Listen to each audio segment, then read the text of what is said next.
J'en ai aussi en copie dure que vous pouvez faire des photocopies quand vous voulez. Et on peut aussi vous flasher sur WhatsApp ou sur email tous les fichiers que j'ai préparés pour cette rencontre de la divine volonté avec vous.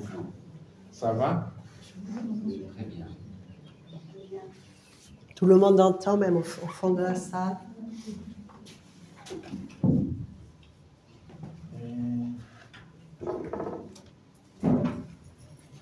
Comment on fait pour...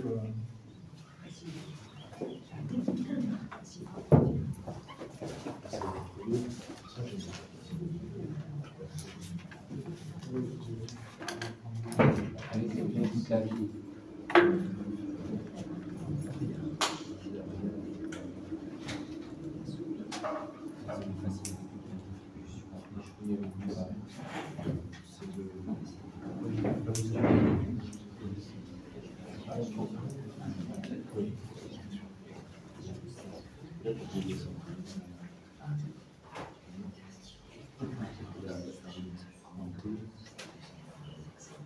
À partir de là, vous pouvez lire? Oui. Oui. Vous pouvez lire tous?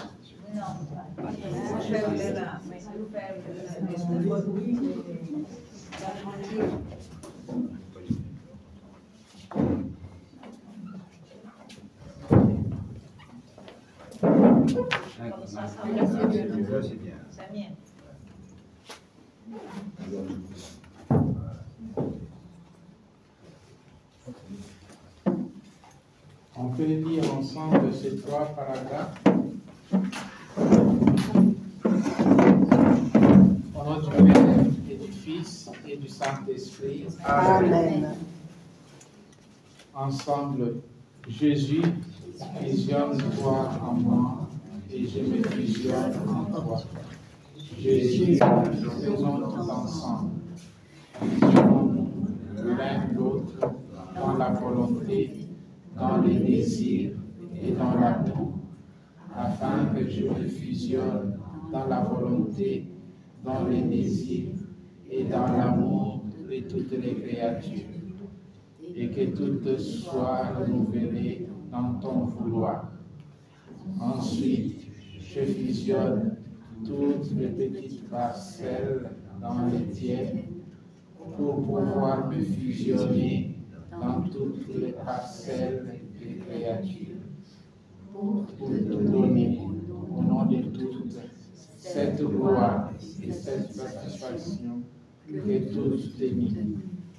Et je te demande de sceller mon acte, ô Jésus, avec ta bénédiction pour moi et pour tous. Ma vie, Jésus, je me fusionne entièrement dans ta très sainte humanité et divinité, partie par partie, parce que par ton humanité accorde centre de vie la divine volonté, et celui qui est en elle vit dans ce centre, répandant lumière partout et à tous. Ainsi, mon Jésus, je fusionne ton intelligence dans ton intelligence, ma mémoire dans ta mémoire, ma volonté dans ta divine volonté. Ô Jésus, je fusionne mon regard dans ton regard, mon odorat dans le tien, ma voix dans ta voix, mon ouïe dans le tien. Je fusionne mes mains et mes œuvres dans tes mains et tes œuvres, les battements de mon cœur et ma respiration dans les battements de ton cœur et dans ta respiration, la circulation de mon sang dans la circulation de ton sang. Ô mon bien-aimé Jésus, je fusionne mes intentions dans tes intentions. Je fusionne mon petit amour dans ton amour infini et divin. Je fusionne mon attention dans ton attention. Gloire au Père, au Fils et au Saint-Esprit, comme il était au commencement, maintenant et toujours, et dans les siècles des siècles. Amen.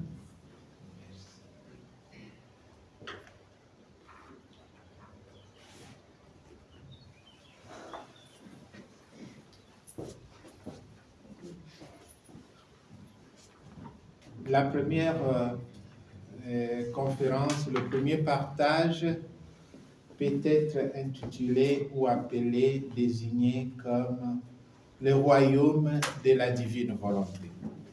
Le royaume de la divine volonté.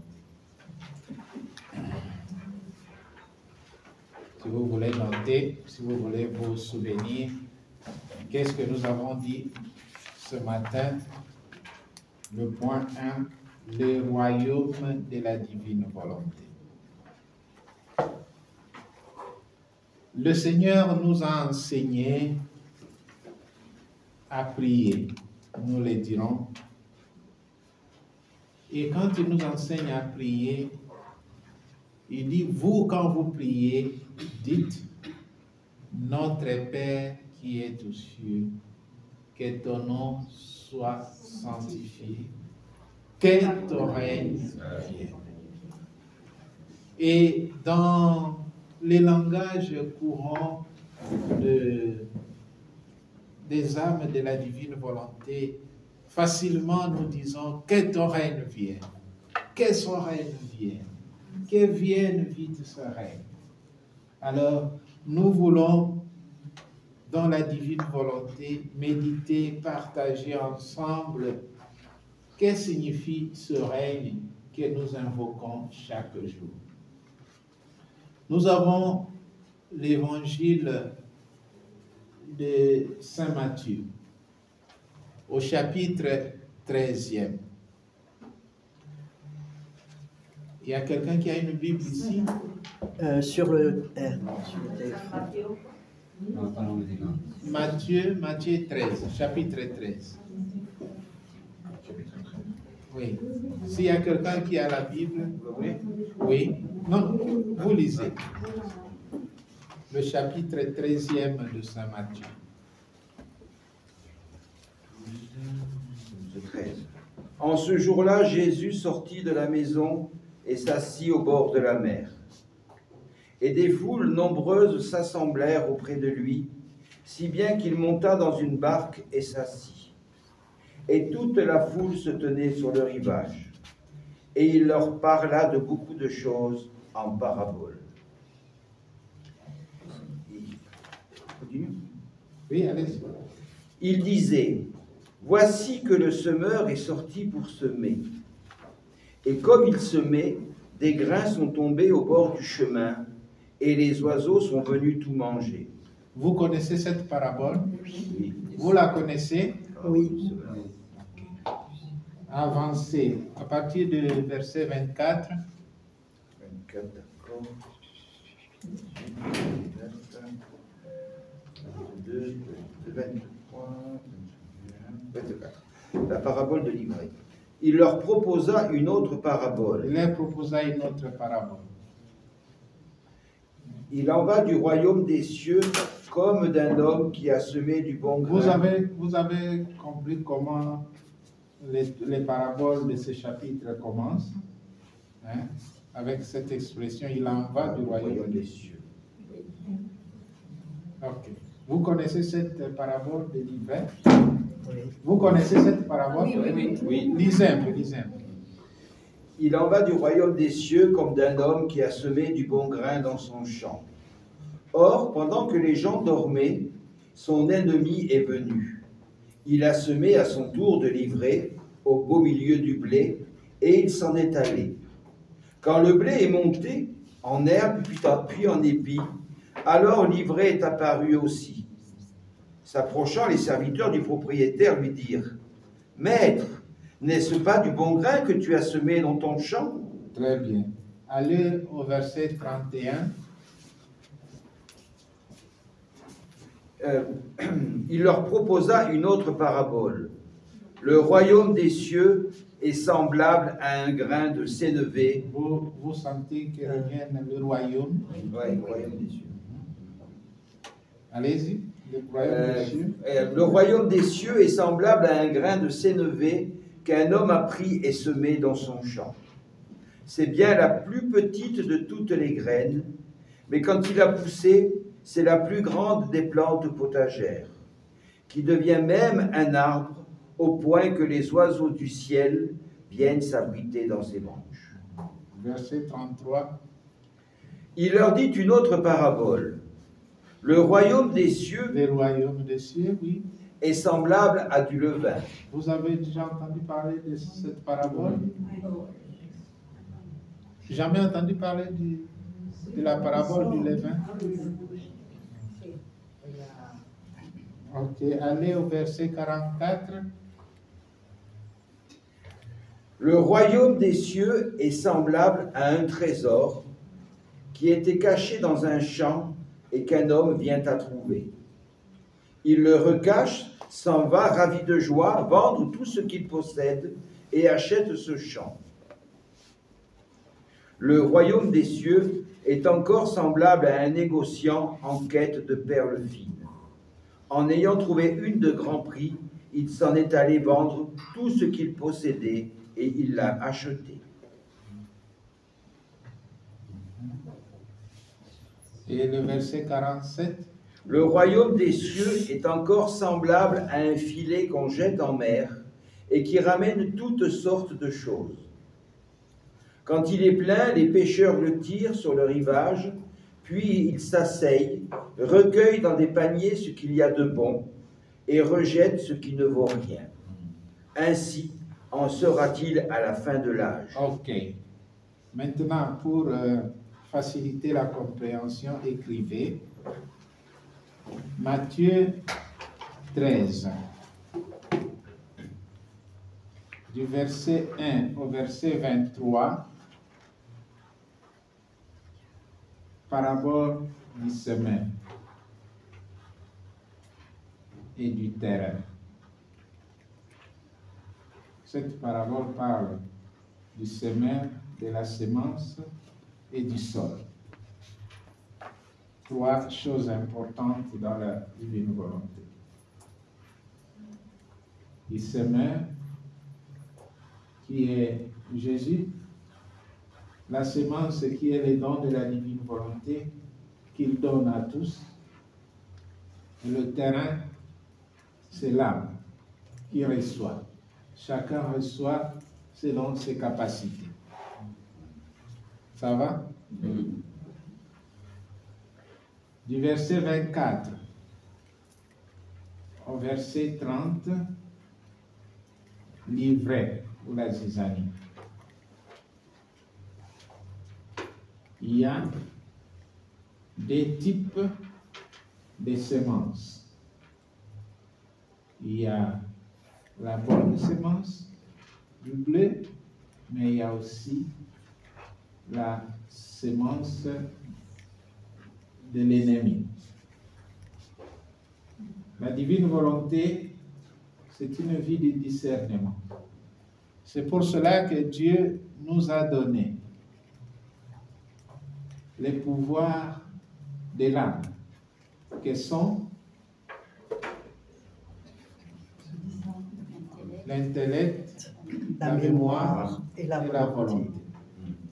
Avec l'intellect, le Seigneur nous donne la capacité de savoir faire la différence entre la lumière et les ténèbres, entre le bien et le mal,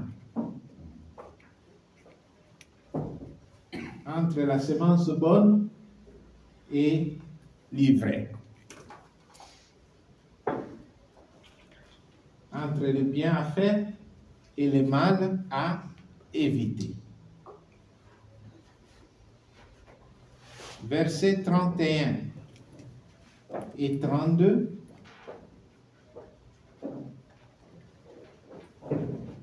C'est la parabole de Sénapé. Qu'est-ce qui est écrit là? Quel est le mot qui est utilisé là-bas? Verset 30. Sénévé. Sénévé. Sénévé. Grain de sénévé. Du verset 33 et suivant, c'est la parabole du levain, la levure, qu'on utilise pour la pâte. La grâce de Dieu agit sur la nature. La grâce de Dieu agit sur la nature. Qui a reçu la grâce de Dieu la manifeste à travers un changement. Il ne suffit pas de recevoir le levain de la divine volonté, mais ce que le Seigneur attend, c'est de voir que cette farine que vous êtes, qui est votre âme, a reçu ce levain et il commence à grandir dans la sainteté.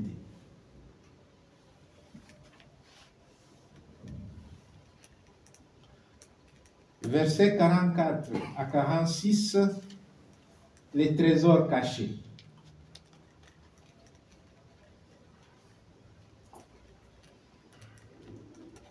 Les trésors cachés et la perle précieuse.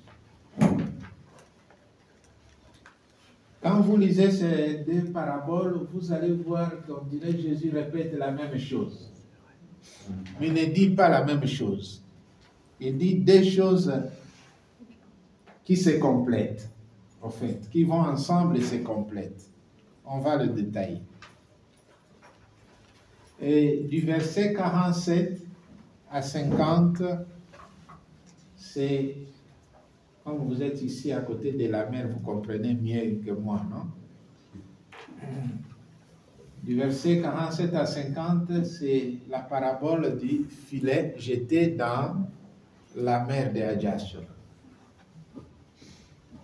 qui ramasse tout sans distinction, mais à la fin, quand le filet est sorti de la mer, il y a un travail de discernement et de séparation qui s'est fait.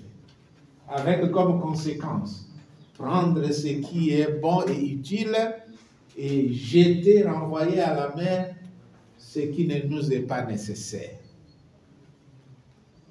Donc la vie dans la divine volonté, c'est aussi cela. Pour faire venir le royaume divin sur la terre, c'est aussi cela. Savoir faire la différence entre l'essentiel et le superflu.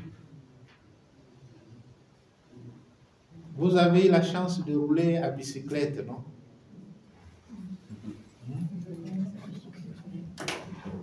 Bon, vous roulez mieux en voiture. En voiture, oui.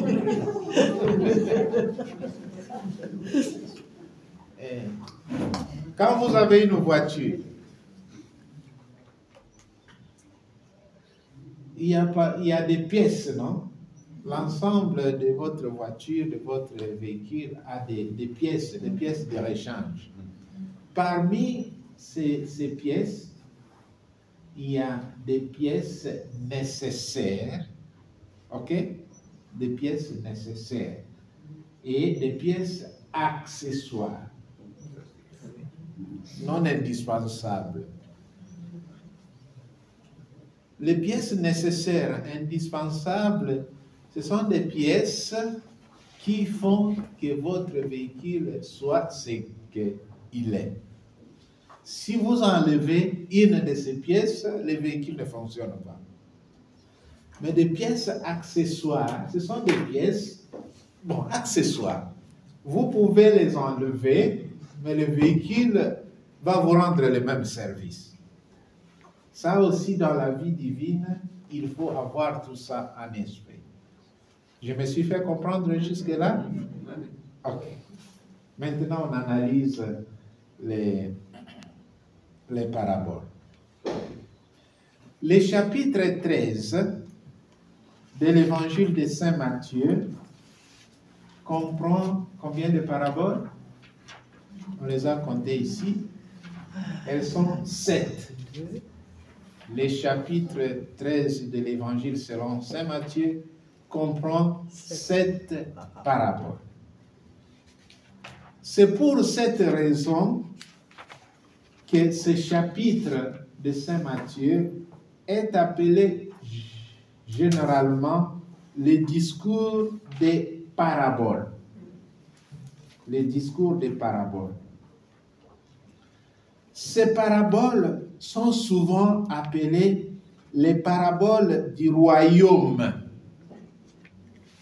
Vous avez entendu que c'est revenait un mot, non? Il en va du royaume, il en va du royaume, il en va du royaume.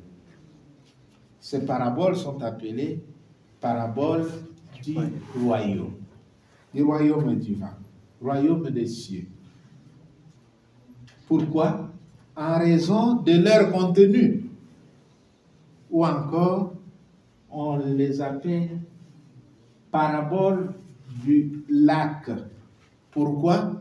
Parce qu'au début du chapitre, on nous a dit que Jésus est sorti de la maison, est allé au lac et il s'est assis sur une barque. On les appelle paraboles du lac car elles furent racontées sur les bords du lac de Génézareth. Ça va? Quand vous ne comprenez pas quelque chose ou je vais trop vite, vous m'arrêtez parce que je suis venu pour vous.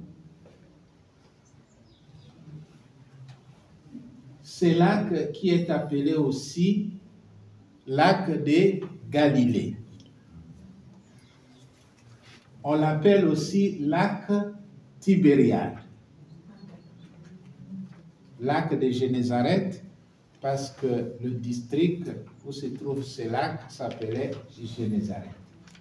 On l'appelle Galilée parce qu'il est dans la région de Galilée et ce lac fait comme le centre de la région de Galilée. On l'appelle aussi lac Tibériade parce que l'empereur Tibère, quand il a colonisé la Palestine, s'est approprié ce lac et il a construit une cité au bord du lac qui s'appelle jusqu'alors Tibériade. Et il a donné aussi au lac son propre nom, Tibériade. Jésus utilise cette forme de comparaison pour illustrer et expliquer les caractéristiques du royaume de Dieu qu'il est venu établir. Il a utilisé ces jours-là ce type de paraboles, ce type de discours pour expliquer, pour nous donner les caractéristiques, les qualificatifs du règne de Dieu que lui est venu instaurer sur la terre.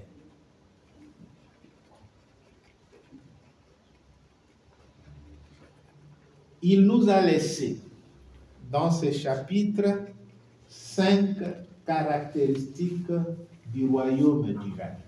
Donc, quand nous disons que ton règne vienne, nous devons avoir clair à l'esprit ces caractéristiques qui sont contenues dans cet évangile.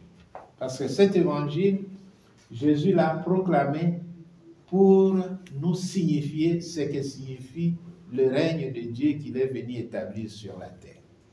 Parce que dans l'évangile, quand on nous dit que Jésus allait partout enseigner, qu'est-ce qu'il enseignait? Jésus enseignait, les temps sont accomplis. Le royaume de Dieu est proche. Convertissez-vous et croyez à la bonne nouvelle. Les temps, le royaume, la conversion et la croyance, l'acceptation de la bonne nouvelle. Parlons de ces caractéristiques du royaume divin. Le premier, son origine est humble et modeste. Le royaume de Dieu commence toujours de façon humble et modeste. C'est d'ailleurs la méthodologie de Dieu. Dieu commence ses œuvres grandes par des petites choses. Quand vous lisez les livres du ciel, Jésus dit à Louisa pourquoi il l'a choisi. Qu'est-ce que Jésus dit? Je t'ai choisi parce que je t'ai trouvé la plus petite des... Ça, c'est la méthode. Ça, c'est la méthode de Dieu. Donc, qui vit dans la divine volonté doit entrer dans cet esprit, dans la pédagogie et dans la méthodologie même de Dieu. Notre monde nous a habitués à apprécier les choses grandes, impressionnantes, ce qui fait de l'humain.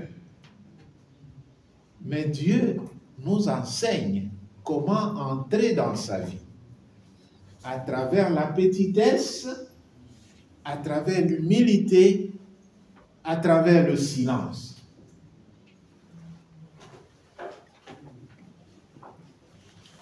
Deux, la force salvatrice. La force salvatrice du royaume. Qu'est-ce que cela signifie?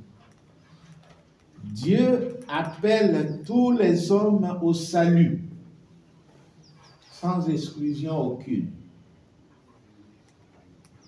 Mais seuls y parviennent ceux qui reçoivent cet appel dans de bonnes dispositions et qui persévèrent. Dieu donne la chance de sa parole, de sa grâce, le don de la divine volonté à tous.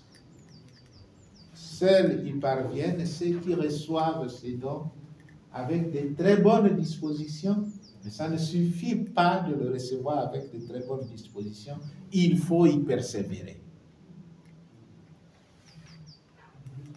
Ça ne suffit pas d'apprécier, j'ai vu le livre de la Passion, et quelle profondeur, mais tu ne pries pas les heures de la Passion. Tu es resté dans la spéculation des appréciations extérieures, mais tu n'es pas dedans. Tu es comme les grands prêtres de Jérusalem. Quand Jésus est né, les rois mages qui avaient vu l'étoile arrivent à Jérusalem. Ils vont poser la question à Hérode, où devait naître le Messie. Hérode appelle, rassemble avec lui tous les prêtres et les prophètes de son temps pour qu'ils disent avec exactitude où devait naître le Messie. Ils disent avec exactitude qu'à Bethléem, dans la cité de David. Mais qu'est-ce qu'ils font? Et les prêtres et Hérode lui-même, ils envoient les mages, les étrangers, aller voir Jésus, mais ils ne vont pas. Et souvent, c'est ça la vie, notre vie aujourd'hui. On aime bien indiquer le chemin aux autres, mais nous-mêmes, nous ne sommes pas là. On aime bien être des prédicateurs, des donneurs de leçons, mais nous ne sommes pas. Dans notre vie, il n'y a rien qui montre que nous sommes entrés dans la vie de Dieu, dans la vie de la divine volonté. Ça ne suffit pas de donner témoignage.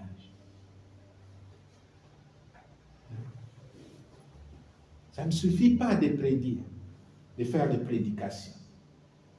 Ça ne suffit pas de dire, moi je vis dans la divine volonté. Ça ne suffit pas de dire, mais toi, tu n'as pas encore lu, combien de volumes tu as lu? Non, c'est ton comportement qui va montrer aux gens que tu es arrivé au 36e volume. C'est ta vie de sainteté, la vie divine qui rayonne en toi, qui va dire aux gens, mais qu'est-ce qui s'est passé dans ce temps? C'est ça qui était la vie des disciples. au début du christianisme. Les actes des apôtres nous le disent clairement. Ce n'est pas qu'ils allaient faire le prosélytisme, dire devenez disciples du Christ comme nous. Non, c'est les gens étaient seulement assidus à la prière et à la fraction du pain et aux œuvres de charité. Ils donnaient à chacun selon ses besoins et qui avait plus donné à la communauté et ce qui appartenait à la communauté était pour tout le monde. Et les gens qui étaient païens, les juifs, commençaient à s'étonner. Ils disaient, voici comment ils s'aiment. C'est comme ça que les gens ont commencé à se faire baptiser. Ça va, mes frères et sœurs? Bien. 3. La valeur des biens spirituels que le royaume apporte, la valeur des biens spirituels que le royaume apporte est si grand que l'on ne devait pas hésiter à tout donner pour les obtenir. La valeur des biens spirituels que le royaume offre, que le royaume apporte, que le royaume vous donne, cette valeur de ces biens spirituels est tellement grande que vous ne devriez pas hésiter de tout abandonner pour acquérir le royaume de Dieu. Je me suis fait comprendre? Oui, comprendre, oui, mais moi ma difficulté, c'est comment aller dans ce royaume. Parce que ça, comme vous dites, c'est des mots très, très beaux. On y va. Mais après, c'est comment On y arrive. faire On y arrive. 4.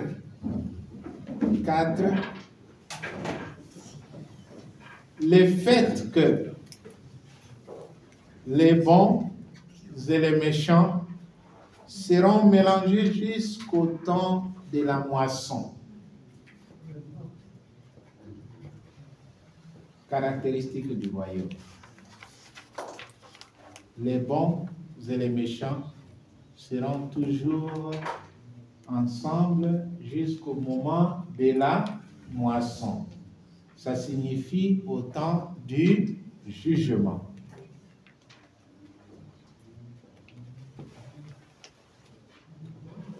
Ça, c'est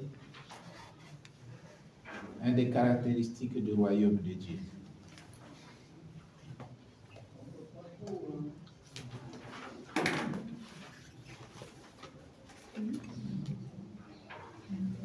Et 5, le dernier point, la liaison interne entre les aspects terrestres et les aspects célestes du royaume.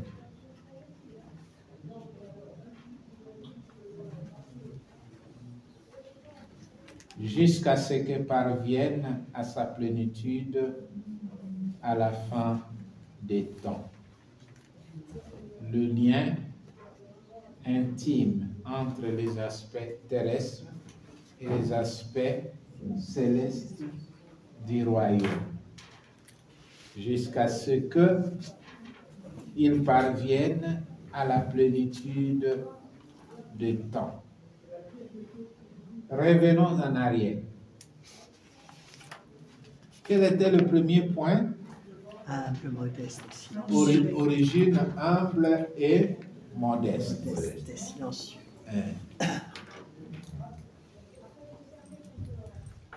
Quand Dieu travaille, il ne fait pas de bruit. Dieu, quand il travaille, ne fait pas de bruit. Et il veut aussi que nous, qui voulons marcher dans sa vie divine, nous puissions voir les choses, penser les choses, faire les choses comme lui. Vous avez suivi cette prière, non? Être fusionné, je me fusionne avec toi. Je fusionne mon regard dans ton regard, mon intelligence dans ton intelligence. mes pensées dans tes pensées, mes intentions dans tes intentions. Ça, c'est la vie dans la divine volonté. Écouter Jésus et faire comme lui. Devenir imitateur, imitatrice de l'humanité très sainte de Jésus. Qu'est-ce que ça signifie? Devant chaque situation de la vie, nous devrions nous poser la question, à ce moment-ci, si c'était Jésus, comment il allait réagir? Ça va? Devant cette situation, parce que moi j'ai prié le matin, Jésus, je fusionne mes sentiments dans tes sentiments, mes réactions dans tes réactions. Et si quelqu'un me donne un coup, je me pose la question avant de retourner les coups. Jésus, si c'était toi ici, comment tu l'allais faire? Si quelqu'un me critique, vous avez entendu l'évangile d'aujourd'hui, non? Jérémie est critiqué, on monte des coups contre lui. Jésus aussi la même chose, on voulait le tuer, on ne l'a pas arrêté parce que son heure n'était pas encore venu. Mais vous avez entendu Jésus réagir. Donc, en prenant des exemples comme ça dans la vie de Jésus, nous pouvons savoir comment entrer dans le royaume de Dieu.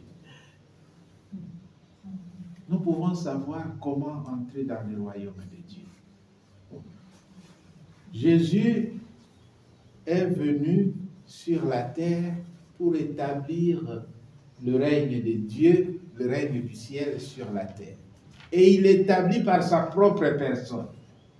Et nous, si nous voulons établir le règne de Dieu, nous l'établissons en vivant la vie de Dieu lui-même en nous. La vie de Jésus en nous.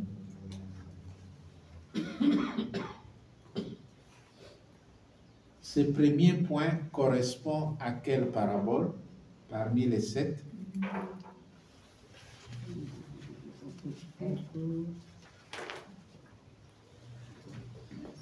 Origine humble et modeste. Là, la graine de Sénévé. Sénévé. Voilà. Sénévé. Graine de Sénévé. Autant origine humble et modeste, cette parabole doit être aussi une consolation pour nous de la divine volonté. En voyant aussi même la première parabole du semin, si vous mettez ça ensemble, comment la semence pousse difficilement à certains endroits et d'autres, il pousse rapidement et puis il disparaît. Nous ne devons pas avoir peur. Ah, on avait commencé il y a 15 ans, mais le groupe ne grandit pas. Cela ne signifie pas que la semence n'est plus. La semence est toujours là. Okay? C'est question de faire ravivre notre foi et d'aller de l'avant. Origine humble. Nous ne devons pas avoir peur d'être peu nombreux. L'Église qui se trouve maintenant à travers le monde, partout, Jésus l'a commencé en associant seulement 12 personnes. Lui-même a été tué cruellement.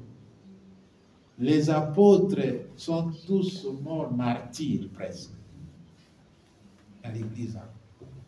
Donc, rencontrer les difficultés de croissance ne peut pas freiner la croissance du royaume de Dieu et du don de Dieu.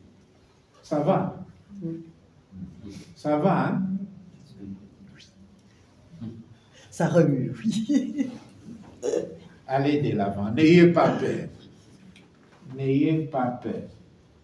Vous vous rappelez ce jour-là, Jésus a fait de longues prédications à Capharnaüm. Et puis, il envoie les disciples traverser les lacs, aller de l'autre côté de la rive. Lui, le temps qu'il renvoyait le peuple. Et toute la nuit, ils ont peiné à ramer, ils n'arrivaient pas, ils commençaient, vient le vent et ainsi de suite. Et puis, il voit quelqu'un qui marchait sur les eaux. Il leur dit, c'est moi, n'ayez pas peur. Même au niveau des difficultés, il y a des endroits où on rencontre tellement de difficultés. Vous voulez parler à quelqu'un de la divine volonté, dit non, ces histoires-là, et d'ailleurs, n'ayez pas peur. Si vous êtes convaincu que ce que vous faites est un bien, allez de l'avant. Allez de l'avant. Et surtout, soyez des prédicateurs par votre propre vie de sainteté. Par votre propre vie de sainteté.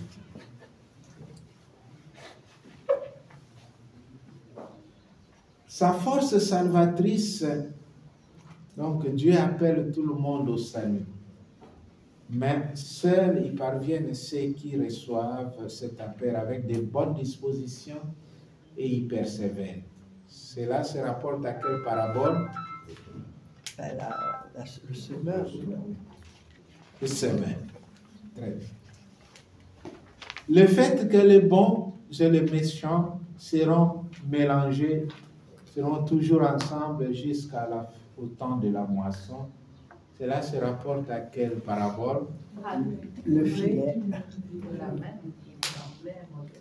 Comment? Je ne vous comprends pas. Les bons grains et l'ivraie, et puis? Et le filet. Et le filet. Très important. Très important. La vie dans la divine volonté ne consiste pas à nous présenter, nous, comme de bons et d'identifier les autres comme peu chrétiens.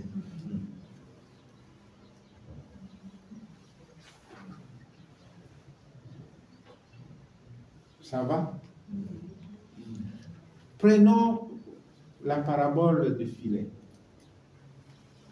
On dit, ils ont ramené beaucoup de poissons. Et quand ils arrivent à la rive, qu'est-ce qu'ils font? Ils font le tri. Pourquoi? Parce que ce n'est pas tous les poissons qui nous sont utiles. Ça va? Même du point de vue du respect de la nature, normalement, quand vous allez à la pêche et vous trouvez que vous avez tiré même des petits poissons qui viennent de naître, qu'est-ce qu'on fait? Parce qu'ils nous seront utiles plus tard. Savoir faire chaque chose à son temps. Savoir faire chaque chose à son temps. Il faut de la patience. Dieu lui-même est très patient. Il ne faut pas dire, celui-là, je lui ai acheté des livres, jusqu'aujourd'hui, je ne vois rien de changement. Je lui ai donné pourtant mon livre. Vous savez comment j'ai rencontré la divine volonté? Non. Un jour, j'étais dans les trains. Je venais d'un quartier de Rome visiter un ami prêtre. À peine je suis entré dans les trains pour entrer à l'université où j'habitais, une femme très simple, elle était en robe, elle entre dans les trains. Le couloir du train est ici, moi j'étais assis comme vous, regardant devant. Elle devait se mettre comme ici, mais regardant derrière. Avant de s'asseoir, elle me voit, j'étais comme ceci. Tu es prêtre? Je dis oui. Tu sais prier dans la divine volonté? Je dis non. Elle avait un petit sachet qui avait la couleur de la soutane du Père. Alors, elle fait comme ceci. Elle m'a posé seulement des questions. Tu es prêtre? J'ai dit oui. Tu sais prier dans la divine volonté? Alors, la deuxième question était un peu sévère. Tu sais prier dans la divine volonté? J'ai dit non. Alors, elle a mis la main comme ça. Elle m'a donné un livre. Elle s'est assise. Elle ne m'a plus rien dit. Et après 2 arrêts de train, elle est descendue. Et moi, ce livre, je l'ai pris avec gratitude, mais je ne l'ai pas lu. C'était à la fête du Christ roi en novembre 2018. La fête du Christ roi, novembre 2018. Je suis allé au collège, j'ai ouvert l'armoire, j'ai laissé ce livre là-dedans. Un livre était tout nouveau. Je ne l'ai pas ouvert. Toute une année passe. Curieusement, on arrive à la fête du Christ roi 2019. Je voulais sortir pour faire une petite promenade après le repas de midi. Mais déjà avant l'office du milieu du jour, il commençait à pleuvoir abondamment. On est allé à l'office, on a fini, il pleuvait. On est allé au repas de midi, on a fini, il pleuvait. Donc je ne pouvais plus sortir, je suis rentré dans ma chambre. Quand je suis arrivé dans la chambre, je me suis rendu compte qu'il y a un livre qu'on m'avait donné, je ne l'ai jamais lu. Après une année, de la fête du Christ roi 2018 à la fête du Christ roi 2019.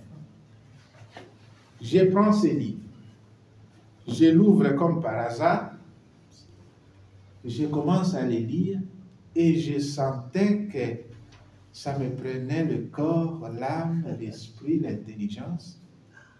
Mais ça c'est quoi? Mais pourquoi j'ai attendu jusqu'à aujourd'hui pour ouvrir ce livre?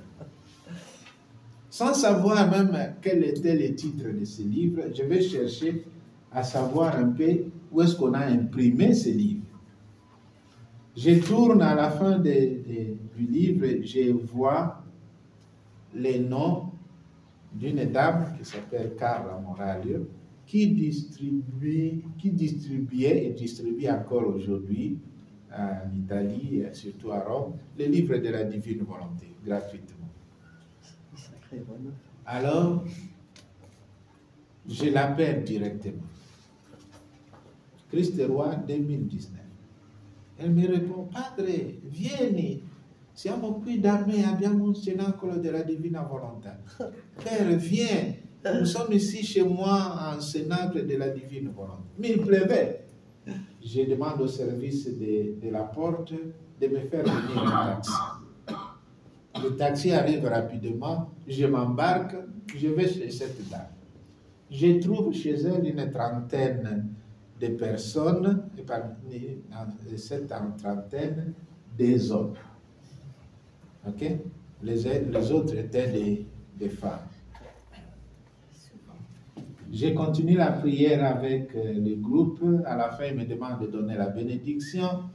Et quand les autres sont partis, elle a commencé à m'expliquer qui est Luisa Picaretta, la vie de Luisa Picaretta, qui était Sainte Annibale Marie de Francia, et qu'est-ce qu'est la divine volonté, comment... Et puis, cette fois-ci, elle me donne tout un sachet. Cette fois-ci, pas un seul livre, mais tout un sachet de livres. Il y en avait même 2. Ça pesait. Je rentre à la maison, alors je me rends compte que le livre qu'on m'avait donné était intitulé « Les 24 heures de la passion de notre Seigneur Jésus ». On m'a donné un livre en 2018, je l'ai lu à la fin de 2019. Voyez comment Dieu a été patient avec moi. Voyez comment Dieu a été patient avec moi. Ce même soir, quand je suis revenu, j'ai reçu un coup de téléphone inconnu. En fait, c'était la même dame qui m'appelait. Je n'avais même pas pris soin de mémoriser son numéro. Elle me dit, Père, nous avons des cénacles chaque mardi et chaque jeudi dans la basilique Saint-Marcel à Corse. Ceux qui connaissent Rome, une des basiliques très proches de la Piazza Venezia. Mais nous n'avons pas de prêtre. Vous ne pouvez pas venir. Je viens. Donc, le même jour où j'ai rencontré la divine volonté, le même jour où on a commencé à me demander de faire des catéchèses sur la divine volonté que je ne connais pas. Mais j'ai dit oui. Alors, j'ai commencé à aller avec la dernière semaine de novembre. Christ roi est à la fin de novembre, non? Oui. La dernière semaine de novembre, décembre, début janvier 2020 et début février 2020, lockdown. C'est comme ça que pendant la pandémie, j'ai pris le goût, le temps de lire encore les livres de la Passion. Et comme ça correspondait aussi avec ce temps difficile de la pandémie, je l'ai traduit aussi en lingala, notre langue nationale. Je l'ai traduit en Kikongo, une autre langue nationale, et ainsi de suite. Et j'ai commencé à porter la divine volonté aussi en Afrique, dans certains pays d'Afrique. Des choses. La première, c'est la patience. L'acte posé par cette femme, qui m'a posé seulement des questions simples, bien que la seconde était sévère, des questions simples, plus un acte de générosité, de me donner gratuitement un livre. Elle ne m'a même pas dit son nom, elle ne m'a pas donné son contact pour se faire remercier. Elle a disparu et je ne l'ai plus vue. Chaque fois quand je donne des retraites en Italie, je parle de cette histoire, m'attendant à ce qu'une fois, quelqu'un dira, c'était moi. Donc, ça c'est la première chose. Cet acte qu'a posé cette femme m'a fait connaître la divine volonté, a fait de moi aussi une âme active dans la divine volonté, mais surtout en traduisant les heures de la passion et d'autres prières et de la divine volonté dans des langues. Je suis déjà allé en Afrique 5 fois donner des retraites, pas seulement aux laïcs, mais aussi aux religieux et aux prêtres. Et il y a une multitude d'âmes qui ont adhéré à la divine volonté à cause de cet acte simple qu'a fait cette dame et les deux questions. Imaginez cet acte de cette dame a fait combien de bien aux âmes. Voilà. Donc, soyons patients et de persévérer. Le fait que les bons et les méchants seront toujours ensemble jusqu'au moment de la moisson. Liaison intime entre les réalités terrestres et les réalités célestes du royaume. Et je n'ai pas fini l'aspect du filet. Donc, on renvoie d'autres poissons à la mer parce qu'il n'est pas encore le temps. Dans la vie de l'esprit, dans la vie spirituelle, la notion de temps, Jésus a dit, les temps sont accomplis. Chaque chose a son temps. Et le temps, c'est un don précieux que Dieu nous donne. Et nous devons bien utiliser le temps que Dieu a mis à notre disposition. Autant nous devons aussi bien gérer les biens que Dieu a mis entre nos mains. C'est ça la vie dans la divine volonté. D'autres poissons sont renvoyés à la mer parce que les tréteaux, d'autres encore parce qu'on ne les mange pas. Les Juifs ne mangent pas tous les poissons. Il y a des poissons qu'ils mangent. Les poissons qui n'ont pas d'écailles, les Juifs ne les mangent pas. Vous savez pourquoi? Non. Les poissons qui n'ont pas d'écailles, les Juifs ne les mangent pas. C'est un commandement de leur pouvoir. Aussi parce que de façon naturelle, les poissons qui ont des écailles sont plus protégés par des microbes que ceux qui n'ont pas. Oui. D'accord, c'est pour ça. Donc, dans la vie de la divine volonté, il faut utiliser l'intellect pour savoir s'identifier comme bon poisson. Ça ne suffit pas d'être poisson dans le filet. Sinon, quand le filet arrive à la rive, on vous rejette à la main.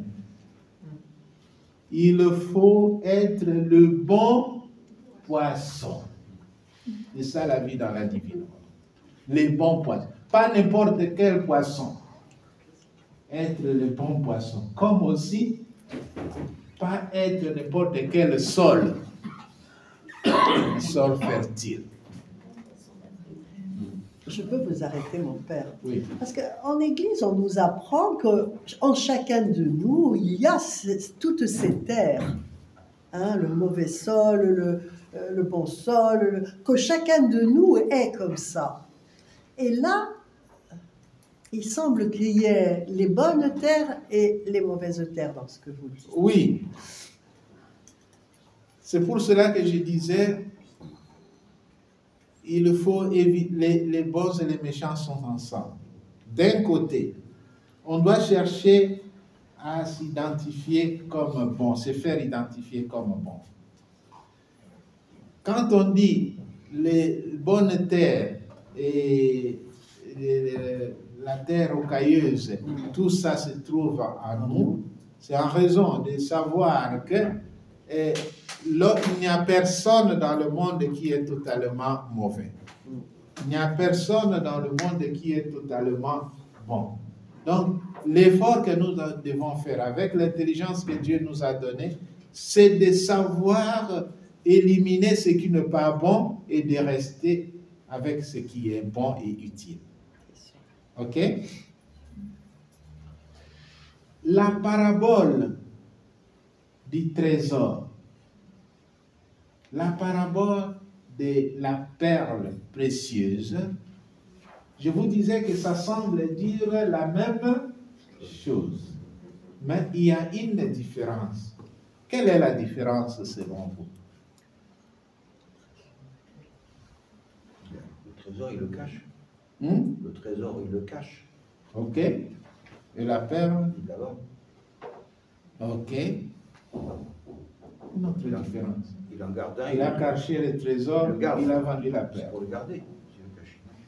Une autre possibilité?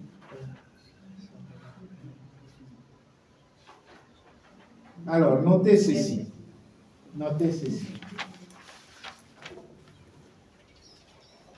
Au verset 44, du verset 44 à 46, Jésus parle du trésor caché et de la perle précieuse.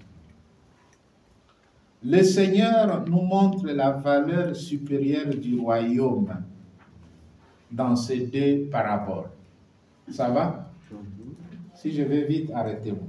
Il dit, le Seigneur nous montre la valeur supérieure du royaume dans ces deux paraboles, ainsi que l'attitude qu'il est nécessaire d'avoir pour y parvenir. Jusque-là, ça va? L'attitude nécessaire. Ainsi que l'attitude qu'il est nécessaire d'avoir pour y parvenir.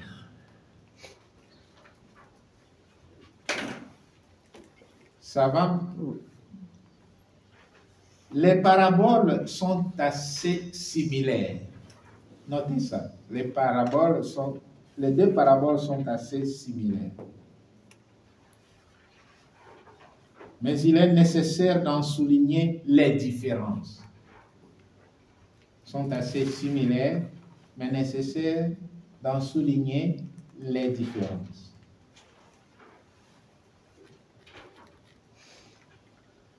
Les trésors signifient l'abondance des dons. Dans cette parabole, les trésors signifient l'abondance des dons. dans la divine volonté que les royaumes nous apportent. Que ton règne vienne. La perle indique la beauté du royaume et de ses dons. Les trésors indiquent quoi? L'abondance. Et la perle indique la beauté. L'abondance et la beauté. L'abondance, Jésus dit, qui vit dans la divine volonté a tout. Qui vit dans la divine volonté a tout. Il n'a plus besoin de chercher. Et j'ai beaucoup aimé quand on partageait hier avec mon frère Alexandre pendant le repas du soir. Il dit, et quand il expliquait les rondes, et donc je t'aime dans chaque acte, soit de la création, soit de la rédemption, soit de la sanctification. Tellement qu'on n'est plus préoccupé à dire Dieu donne-moi ceci, donne-moi cela. Parce que la vie déjà dans la divine volonté vous met dans l'abondance. Vous n'êtes plus dans les besoins. Parce que vous participez dans la vie même de Dieu. Qu'est-ce que vous manquez encore? Qui a Dieu a tout. Ça va mes frères et sœurs? Les trésors est quelque chose que l'on découvre par hasard. Les trésors est quelque chose que l'on découvre par hasard. La perle est le fruit d'une recherche longue et patiente.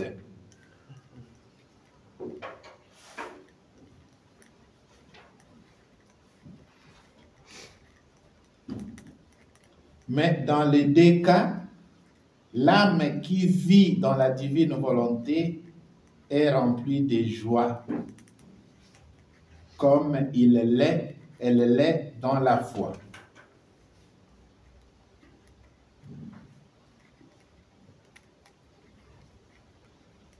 Elle est remplie de joie, de foi, de sagesse et le désir du ciel. Ça va mes frères et sœurs? Soulignez bien le désir du ciel.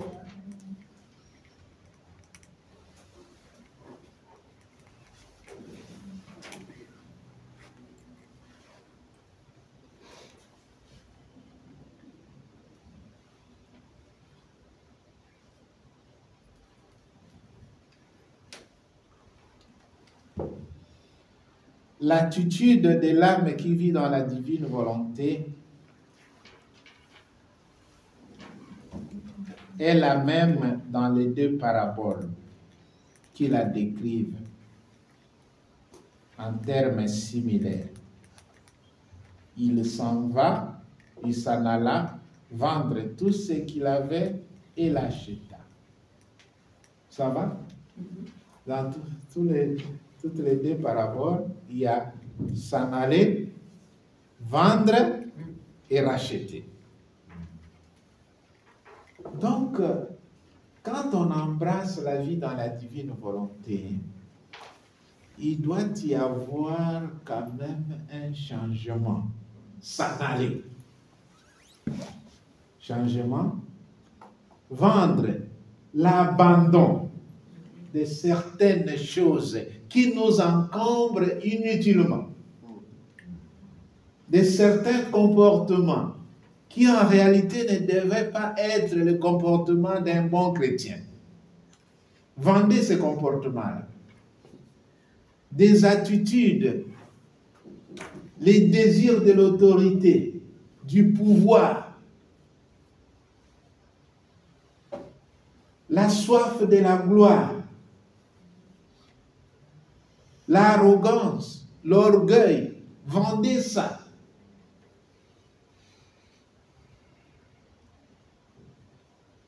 Quand vous construisez une maison, quand vous voulez construire une maison, vous avez des maisons, et vous avez déjà vu à côté de vous les gens construire une maison. On commence par quoi? Fondation. Oui. Par creuser, vider. Vider ce qui n'est pas utile pour la... Donc, la vie de la divine volonté commence par là. Ici, je vais construire. Qu'est-ce que je dois enlever pour installer le règne?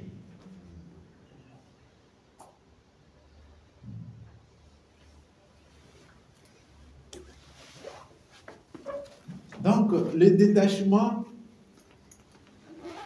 quand on dit la kénose, le Christ de Jésus ayant la condition de Dieu ne retint pas jalousement le rang qu'il égalait à Dieu. Vous avez déjà entendu? Non. Ah bon?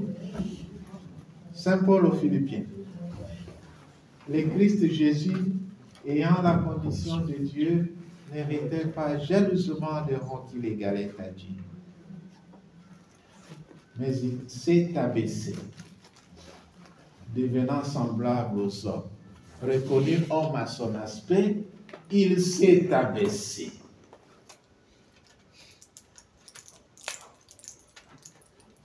Et devenant obéissant jusqu'à la mort, et la mort de la croix.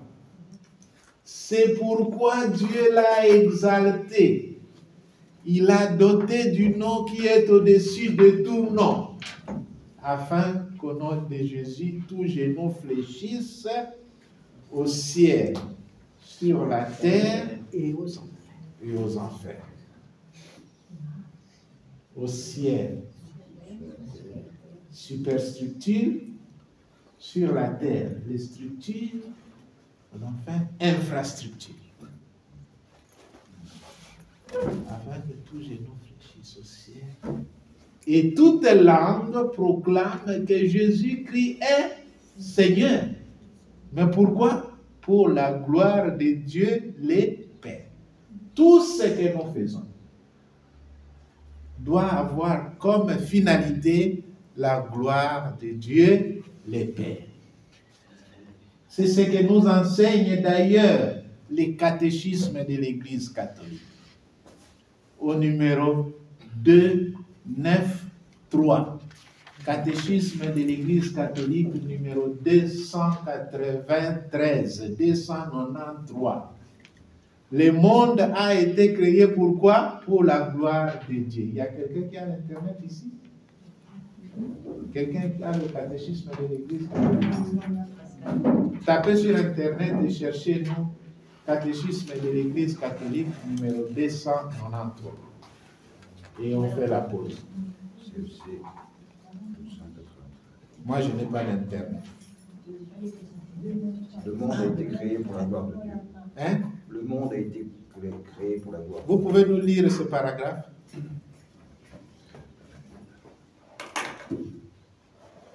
Le monde a été créé pour la gloire de Dieu. Dieu n'a pas créé le monde par nécessité.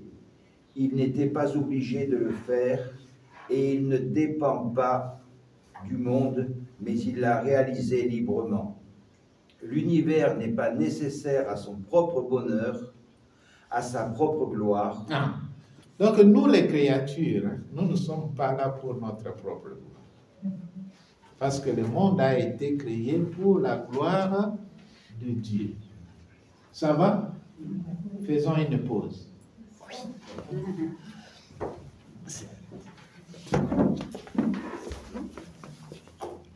Merde.